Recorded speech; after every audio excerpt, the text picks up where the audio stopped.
Hello guys, welcome back to my channel. നമുക്കിതൊരു hair pack ചെയ്താലോ? നമ്മൾ ഹെയർ ഗ്രോത്തിനെ പ്രൊമോട്ട് ചെയ്യുന്ന ഒരു അടിപൊളി ഹെയർ പാക്ക്. ഇതിന് അത്യാവശ്യം 2 സാധനം മാത്രം മതി: മുട്ടയും നല്ല പഴുത്ത പഴം. പഴം എടുക്കുമ്പോൾ നമുക്ക് ഏത് പഴം എടുക്കാം കേട്ടോ. റോബസ്റ്റ് ആണെങ്കിലും നേന്ത്രപ്പഴവും ചെറുപഴവും ഒക്കെ എടുക്കാം. നല്ല പഴുത്ത നേന്ത്രപ്പഴമാണ് നമുക്ക് നല്ലത്. പക്ഷെ എനിക്കിപ്പോൾ ചെറുപഴം കിട്ടിയതുകൊണ്ട് ഞാൻ അതെടുത്തുന്നുള്ളൂ. മുട്ട എടുക്കുമ്പോൾ ശ്രദ്ധിക്കേണ്ടത് മുട്ടയുടെ മഞ്ഞ എടുക്കാതെ നോക്കുക. നമുക്ക് മഞ്ഞ എടുത്തിട്ടും ഹെയർ പാക്ക് ചെയ്യാം. അപ്പോൾ നല്ല സ്മെല്ലുണ്ടാവും. നമ്മൾ കഴുകി കളയുമ്പോൾ നല്ല ഷാമ്പു ഉപയോഗിക്കേണ്ടി വരും. സോ ഷാമ്പു ഉപയോഗിച്ച് കഴിഞ്ഞാൽ നമ്മൾ ഹെയർ പാക്കിൻ്റെ ഗുണം മൊത്തം പോകുമല്ലോ. അതുകൊണ്ട് നമുക്ക് മുട്ടയുടെ മഞ്ഞ ഒഴിവാക്കി വെള്ളം മാത്രം എടുത്താണ് ചെയ്യാൻ. മുട്ടയിൽ നിന്ന് അതിൻ്റെ മഞ്ഞ മാറ്റിയെടുക്കുന്നത് എനിക്ക് ചെറിയൊരു ടാസ്ക്കാണ്. അതുകൊണ്ട് തന്നെ ഫസ്റ്റ് ട്രൈ ഫ്ലോപ്പായിപ്പോയി. പിന്നെ രണ്ടാമതൊരു മുട്ട എടുത്ത് പാത്രത്തിലേക്ക് മാറ്റി പിന്നെ അതിൻ്റെ ക്ഷമയോടൊക്കെ പുറത്തേക്ക് എടുത്താണ് കേട്ടോ. മുട്ടയും പഴവും മിക്സ് ചെയ്യാൻ മിക്സി യൂസ് ചെയ്യുന്നതാണ് നല്ലത്. കാരണം നമ്മൾ കൈ കൊണ്ട് ബ്ലെൻഡ് ആക്കാൻ നോക്കിയാൽ അതാവുന്നതിന് ലിമിറ്റ് ഉണ്ട്.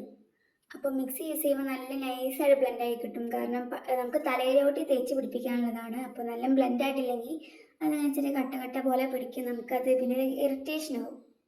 നമ്മളിത് എത്ര ബ്ലെൻഡ് ചെയ്താലും നമുക്ക് ഫിൽറ്റർ ചെയ്തെടുക്കാൻ പറ്റില്ല. അപ്പോൾ കുറച്ച് തരിയൊക്കെ നമുക്ക് ഹെയറിൽ കിടക്കും. അത് നമ്മൾ നല്ല വാഷ് ചെയ്ത് കളയണം. അല്ലെങ്കിൽ ചിലർക്കൊക്കെ സ്കാൽപ്പിൽ നല്ല ഇറിറ്റേഷൻ വരാൻ ചാൻസ് ഉണ്ട്. മുട്ട നമ്മൾ പല പല ഹെയർ പാക്കിൽ യൂസ് ചെയ്യാറുണ്ട്. കാരണം അത് നല്ല പ്രോട്ടീൻ റിച്ച് ആണ്.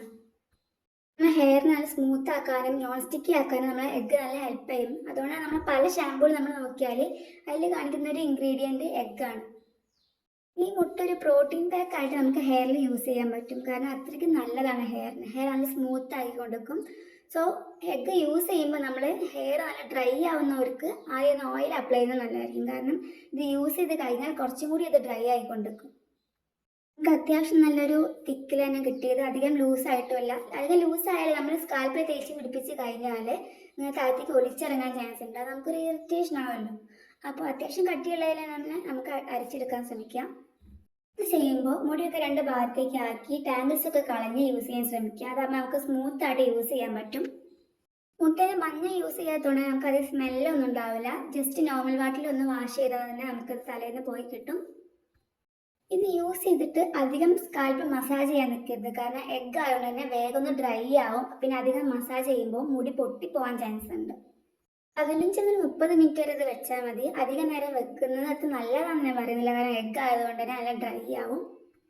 ഹെയർ പാക്ക് യൂസ് ചെയ്യുന്നത് നമ്മൾ ബ്ലാക്ക് പോലെയുള്ള ഡാർക്ക് ഡ്രസ്സസ് ഇടാതെ നോക്കുക. കാരണം ഇതൊന്ന് ഉണങ്ങി വരുമ്പോൾ ഇത് ചെറിയ ചെറിയ പൊടികൾ വരാനുണ്ട്. നമ്മുടെ ഡ്രസ്സിലായിട്ടൊരു ഇറിറ്റേഷൻ വരും. മുടിയൊക്കെ ഒന്ന് ഉണങ്ങി കഴിഞ്ഞാൽ നല്ല സ്മൂത്തായ സിൽക്കി മുടി നമുക്ക് കിട്ടും.